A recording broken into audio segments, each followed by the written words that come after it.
Welcome to Crypto Kid Podcast. Thank you, Micah, for showing up and taking the time out of your day to hop on the show. So, why don't you give a quick introduction of yourself and how you started your company? Yeah, so I've been in practice about 10 years now. Started the company largely because I was in corporate America working for a Fortune 500 company and hated every minute of every day. Realized I couldn't do that anymore, so started my firm in 2013 and like any entrepreneur just started out just taking on any business that you could to survive. Once Mhm. we got a little more established, we started working much more with either online businesses or really growth centric companies, largely just because I get bored really easily. So people who had stable positions, there's only but so much advice I can give. So people with rapidly changing companies, there's a lot more value we can provide.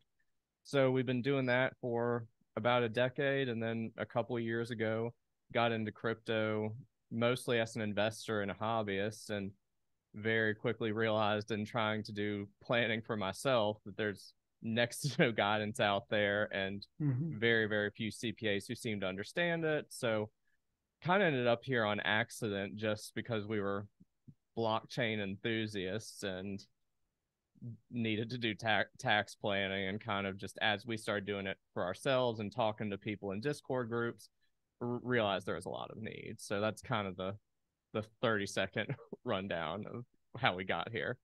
I appreciate it. I appreciate it. And I also forgot to mention that you wrote a couple of books that are available on Amazon.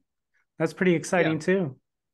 yeah. I mean, they're self-published, but I've got two business. They're called the Little Big Small Business books. It's volumes 1 and 2, and that's just finance, tax, accounting advice. And then we also, again, with the lack of crypto guidance, we wrote another one last year called Decrypting Crypto Taxes, and we have it set. Those are all free on Amazon, the digital versions at least. And every chapter is basically an FAQ that we got of how is staking income taxed, how are nodes taxed, do I have to Mhm. pay tax on my play to earn rewards. So that way, just as a quick and easy resource for when people are trying to find a specific question, largely because no one's going to just sit there and read that for fun. It's usually because they have a specific Mhm. situation and problem that they're trying to answer. Absolutely, absolutely. And those who are interested in reading the book, the links are in the description down below. Now, as I remember, when crypto first came out back in 2009, well, Bitcoin, it was you couldn't like take taxes out on it, and that's what the big driver was. Like, oh, we can't get taxed on it, so might as well invest our money. And now the government has really been clamping down, and Uncle Sam wants a piece of the pie. So exactly how are cryptos taxed? Well, it depends a lot on the bucket of crypto activity that you're involved in, because liquidity pools are going to be taxed then differently than coin for coin trades versus mining income. There's different subsets, but the bad part is that almost every transaction that you have with crypto, aside from buying it, generates some kind of taxable event. And even just buying it, that's enough for you to have the disclosure that's on the face of your tax return now, where they ask if you bought, disposed of, held, gifted any sort of digital asset. So exactly how it's taxed and what bucket the income falls in is varies a little bit based on the type of activity. But pretty much if you're receiving crypto income of any kind, it's a pretty solid bet that that is taxable income to you, which is very much different than sort of the way crypto started and the way that a lot of crypto bros will still try to treat their DeFi income. Okay, okay. Now, how do I track my crypto activity to be on the safe side? So it depends again on exactly where your assets are held and where the activity is taking place. So if you're on Coinbase or Binance or some centralized exchange and you're just using that one exchange, they're going to generate a report for you at the end of the year that's going to give you most of the information you need. It's going to give you how much staking income you got. If they're offering interest on your deposits, it'll tell you that. It'll tell you every transaction you have on trading of your cost basis, whether you held it for a year or not, your sale price, the exchange fees. They'll give you all of that. So you can just use this one simple report and you're pretty much covered. If you're using multiple exchanges and you're transferring a whole lot, or you're doing everything on a true DeFi platform, you don't have any of that. So it's unfortunate, but what you're pretty much forced to do is use one of these specialized software programs like Coinly, Coin Tracker, cointracking.info, Zen Ledger. There's like 20 of them that all function more or less the same. But what those are going to do is they're going to either from your centralized exchange, that most of them will have APIs that you can generate. It'll pull all those transactions in there. Or if you're doing it on DeFi, usually they'll just pull it from your public ledger address. And I'll pull all that activity in, and then it's up to you, sort of like if you were using QuickBooks or a traditional accounting software. They'll say, okay, here's what we're seeing. Here's the bank feed basically from Etherscan, but we need you to tell us if this was a trade or a transfer or what it is. And once you do all that work, then it will generate a pretty clean report for you to then you use that on your tax return. So what if someone's just like a hodler, or someone that likes to hold since like 2015, 14, and they haven't taken out any crypto money? Do they still have to report that all the way back to 14? You don't have any transactions for the year that you have to report. Okay. You still have to attest on the face of your 1040, yes, I have crypto, but just buying or holding crypto doesn't generate taxable income. So those are the few people where crypto actually ends up being easy from sort of a bookkeeping standpoint, because there's not much to report. You're just buying and you're hodling, and that's kind of it. And it doesn't really become relevant until you decide to sell. Okay. And then how are people going to be able to contact you and your company if they're concerned about it? Like, is there like an app or a website they could reach out to? Yeah, they could go to cryptotaxcpa.com is our crypto site, and that's got a link to our book. It's got blog articles for all the new stuff that's coming, and then a contact form. So it will really depend. We always encourage people to reach out, but a lot of times we'll find this in Discord groups we're in, or Telegram groups, where we largely work with people who are making six figures or more in crypto. So for a lot of people, if you're a hobbyist or you're just getting started, given our pricing, there's no way to make that make sense. There's no way to ROI based on the fees that we've got. But in those cases, not only do we hope that people will eventually grow to where our services will be worthwhile, we can at least point you in the right direction of here's roughly what you're running into, and here's sort of the baseline planning that we think you should do to set yourself up for success. Or the consultation. Oh, my bad. No, you're good. No, you're good. But anyway, long-winded way of being that if people reach out, it doesn't always make sense to work with us personally, but we do most of that through email when we're determining whether or not it's going to be a fit or not. But I can at least link you to some articles and some resources, even if it's, hey, I've got a couple grand worth of Bitcoin that I'm trading, I'm not sure what to do. Just because what we found as we've been doing this, and this was especially the case after the big bull run we had in 2021 and the market crashing in 2022, is people are coming to us 6-12 months after all this stuff has been going on, and had we just been able to have a very short conversation with them, they could have avoided some significant tax catastrophes, because we had a lot of people who had realized income in 2021 of $1 to $3 million, but they didn't cash out and didn't do any planning, so they just got hammered. The other thing that we're running into is occasionally people will come to us for tax advice, and we're finding that they got scammed for hundreds of thousands of dollars. And if we had just been there for the conversation a little bit earlier on, then we could have said no. You don't have to worry about the taxable income because you're not getting income at all. This is a scam. Yeah, people got to watch out to being scammed. It's happening all the time. Now, are the consultations free just to reach No, out? consultations, if we actually deem that it makes sense to hop on a call, consultations are paid. But if people on our contact form, if people just want to reach out and say, hey, here's what I've got going on, we can tell you pretty quickly whether or not it makes sense to book the consultation, what our fees would be. And if it doesn't, we'll be like, hey, I don't think you're there yet. I'm happy to hop on a call. Here's what it costs if you want to. But I swear, for a lot of the conversations when we'll become friends with people and we'll just kind of be talking in these servers, I'd say 8 times out of 10, I'm like, hey, you don't want to pay us for this. You're just not there yet.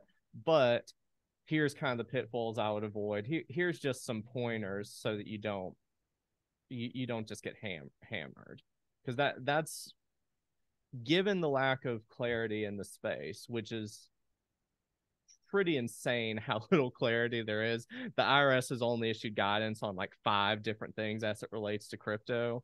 They haven't issued guidance on NFTs. They haven't issued guidance on staking income. They haven't issued guidance on so much stuff.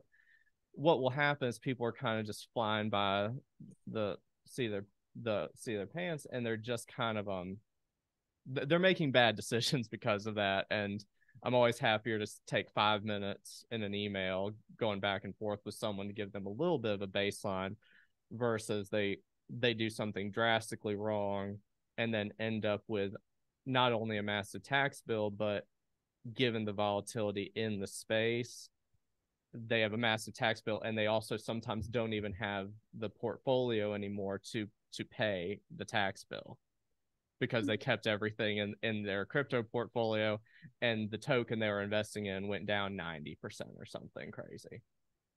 All right. I appreciate your transparency. And you're probably going to get pretty busy because they say that we're about to go in the next bull run. Bitcoin was up like 35%, I believe, last time I checked. Don't quote me on that, but that's just what I've been seeing online. Yeah. And I'm glad you brought up NFTs too, because that leads to my next questions. Are NFTs taxed? Yeah, so NFTs, again, the IRS hasn't issued specific guidance on it, but I think NFTs are going to be one of the most heavily litigated spaces in crypto over the next decade or so, just because the few other CPAs and tax professionals who are in this space, the only thing people say is that NFTs probably should be taxed as collectibles, the same way you would baseball cards or something like that. Something that doesn't really produce it's not a utility asset. It's not producing income or something, but you're holding it for its rarity and hoping that it goes up in value. And for a lot of NFTs, especially like the V1 NFTs, like a CryptoPunk or something like that, a profile picture NFT isn't really providing any utility. It's not creating anything. It's not creating value. You're just holding it because you're hoping that the price will go up.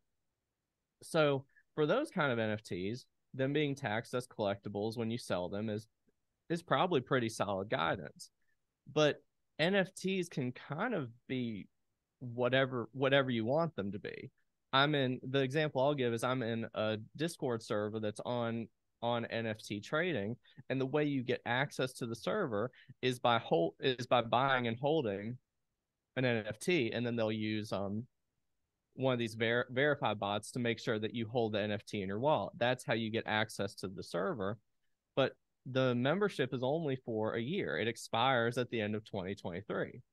So even though I'm buying like an air quotes NFT, and I'm buying, again, air quotes, an asset, really I'm just buying a subscription. I'm buying a membership to something with a very finite life. So treating that as the same way as you would a Bored Ape or a CryptoPunk doesn't really make sense. So you've got that component. Then you've got utility NFTs that are either tokenized assets or that you're using in the metaverse or like play to earn games. Like Mhm. a game, and I'll always use the example of, let's say you're playing like you're playing a play to earn crypto game, and it's a World of Warcraft type ripoff. And in the game, you've got a building you can buy, like you run a tavern out of. You've got a sword that degrades over time. You've got a pickaxe that degrades over time. You've got a piece of digital art that you hang in your house. You've got a piece of land that you can build on. Well, if those were the real world equivalents, all of those would be taxed very, very differently, right? Mhm. The land is going to be taxed differently than you would the axe. So I think what is going to happen is when the IRS does catch up and issue some guidance, they're probably going to issue some very conservative guidance that doesn't really allow you to fully expense and depreciate those assets quickly. They're going to try and make you spread it out over a really long amount of time. I think people are going to sue and say, yeah, I know that I bought it's an asset, but look at how I'm actually using it. Look at the use case of how this is being utilized. And I think there's going to be a wide array of how people are trying to tax this. And I don't think it's going to get legislated. I think it's going to get battled in the courts more than anything else. Oh, all right. All right. I like it. I like it. Now, does crypto qualify for 1031 exchanges? Unfortunately not. So when they passed the tax reform in 2017, that Tax Cuts and Jobs Act, this was right after the ICO, the initial coin offering craze that happened in 2017, where before that we basically had Bitcoin, Litecoin, and Ethereum, and that's when everyone started making their own tokens. And kind of similar to what we saw in 2021, 2022, you had a lot of people who made a ton of money and then the market crashed. So when they were doing tax reform at that same time, they realized people were going to want to take 1031 exchanges to defer the taxes that they were making on all this trading income. And the IRS said, or not even the IRS, this was Congress at that point, said very explicitly 1031 exchanges are only for tangible assets. So only if it's a building, a piece of equipment, something like that, not intangible assets like NFTs, crypto, copyright, um, just IP type things. All of that, you're not allowed to do it. Okay. Okay. Now, is paying with a crypto debit card or a crypto credit card taxable? Like, say, if I want to go to a store, like for an example, I was in Miami about a month or two ago, and the gas station was accepting Bitcoin and to pay for my fuel. Is that taxable? Right now it is, and that's one of the things that makes it, well, I should say it is if you're doing it with a crypto debit card or actual crypto. Crypto credit cards are a little bit different, but the way that it's treated right now is that for federal tax purposes, cryptocurrency is property. So when you're using your crypto debit card and swiping it and spending 0.001 Bitcoin to pay for your candy bar, that is you technically disposing of an asset to buy something else. So you're supposed to report that on your tax return as a capital gain or a capital loss. And that pretty obviously creates some logistical nightmares because it doesn't matter if you're just buying a cup of coffee. Every time you swipe that card, that creates a new taxable event that you have to report. Now, crypto debit cards are a little bit different because or crypto credit cards, because with a credit card, you're not actually spending your crypto, you're just accruing a liability, which doesn't matter for it only matters in tax and accounting world, but it's not you actually selling your asset. You're just taking on a loan every time you swipe that, and then at the end you're paying it off. But disposing of your crypto doesn't really come into play. The crypto credit cards are pretty much just rewarding you with crypto instead of airline miles or points or cash back. But right now, at least, crypto debit cards, every swipe is a new taxable transaction. There's two things we mention on that. One is that there has been legislation that's been proposed where, if I think it's the Virtual Currency Fairness Act or something along those lines, where if your transaction is under $200, you're exempt from those reporting requirements and the tax on it. So for cases like what we talked about, where you're going to Taco Bell or something, you spend $10, that makes it a lot easier and a lot less arduous to use your card. So hopefully some relief is coming.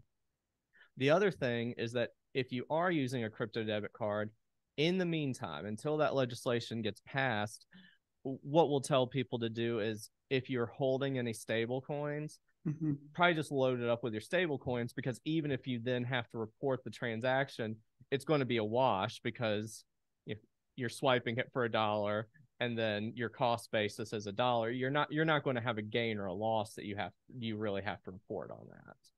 So it at least makes the bookkeeping aspect a lot easier. So save your receipts, ladies and gentlemen. Save Yeah. everything.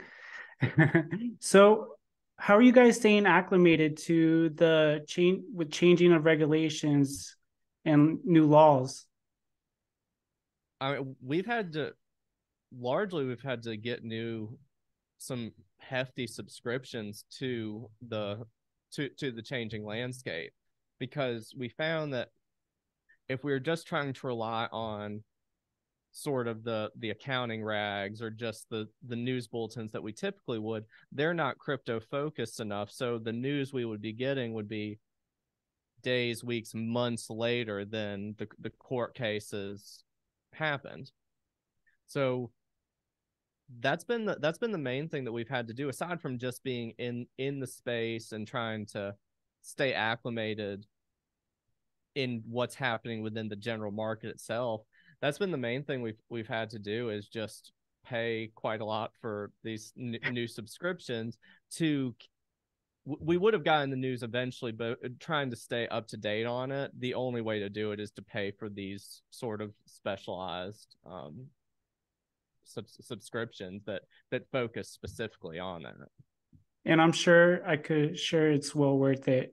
So it always pays to learn. You have to. I mean, if you're going, we're one of at least what we found a couple dozen CPAs who specialize in the space. There's just not that many of us, so you can't rely on your colleagues to. There's not another CPA in town that you can call and ring up and ask for advice. There's just not many people around. So if you're going to claim to be an expert and really be in the space, you can't be 2 months behind on the legislative landscape. You've got to be very, very attuned to it. So at this point, that's really the only option to stay truly up to date. Have you heard of Government Blockchain Association? I haven't. Is that one of these like state sponsored ones, or? No, it's actually this organization up in Washington, D.C., and they do talk a lot about money governance and law. And they actually do have an event coming up in May 23rd through the 25th. I'm not sure. You don't quote me on it, but the link to it is gba.org. And hey man, I'm going to be there, and I hope to see you there if you decide to go out and give a presentation about your company. And I'm sure they'll love to have you, so that way you could connect with more like-minded people that are in the space and that have the same concerns and are starting the business. And it's a good way to collaborate and bounce ideas off each other. Yeah. So, hey man, is there anything you want to go over, you feel like we didn't cover, that you want to touch base on before we sign off? I mean, it really depends on what the listeners are doing, because any bucket of crypto, if you can dive about as deep as you want to, and we could have multiple discussions on one little subset of crypto. So not specifically, the biggest thing that we'll tell people to do, that I do think is, it's pretty obvious advice, but it's also one that we found very, very few crypto investors are doing, is making sure that as you have realized income, be that staking income, received node income, you're making trades on your crypto, anything that's generating a taxable event and taxable income, making sure you're cashing out and setting enough aside just to cover the tax bill. Because we've seen some horror stories of people who weren't doing that. And especially during the bull run, nobody wants to, no one wants to lose out to the market exposure. So no one wants to cash out because it's just going to go up and up and up. And that's fine if you're hodling. If you're just sitting there and you're not generating a tax bill, fine, do whatever you want. Crypto investors aren't particularly risk averse. They've got a great risk tolerance, so they don't mind losing their money. That's fine, so long as you don't have a 6-figure tax bill that then you're having to pay, and the project you're investing in crashes, or even if you're in Bitcoin or Ether or something, and it goes down 50% in 1 year. So as you're generating tax, at least cash out enough to cover that, and make sure you're setting that money aside in an actual US dollars and an FDIC insured bank account, not in stable coins, because that's the other thing a lot of people were doing, where they're cashing everything out for a stable coin, but they were putting it in UST so they could earn 20% interest a year, or even if they were keeping it in a legit stable coin like USDC, but they were holding it on Celsius or Voyager or BlockFi or something. So given all of the insolvency we're seeing and all these exchange failures and some token failures, just make sure that you're setting enough aside to cover your tax bill. Otherwise, what ends up happening is you might just not have enough money to pay your tax bill regardless, but it could be that you have to liquidate a huge portion of your portfolio to pay the tax bill, depending on how much the market goes down and exactly what your holdings were. So we've seen people to where they earned $1 million, but they end up having to liquidate pretty much all of it just to cover the taxes. So it's one of the very basic things you can do, where it's sort of an ounce of prevention is worth a pound of cure type thing. All right, my dude. It's very exciting stuff, and you answered a lot of questions I'm sure people would be asking you if they were your clients. And I wish you the best with your endeavors. And thanks again for taking the time. I know you're a busy guy, and it's tax season right now. I'm pretty sure you're pulling out your hair. Yeah, it's already gone. For those who are listening. And yeah, dude, take it easy, man. All right, appreciate it. Thanks, bye. Have a good one.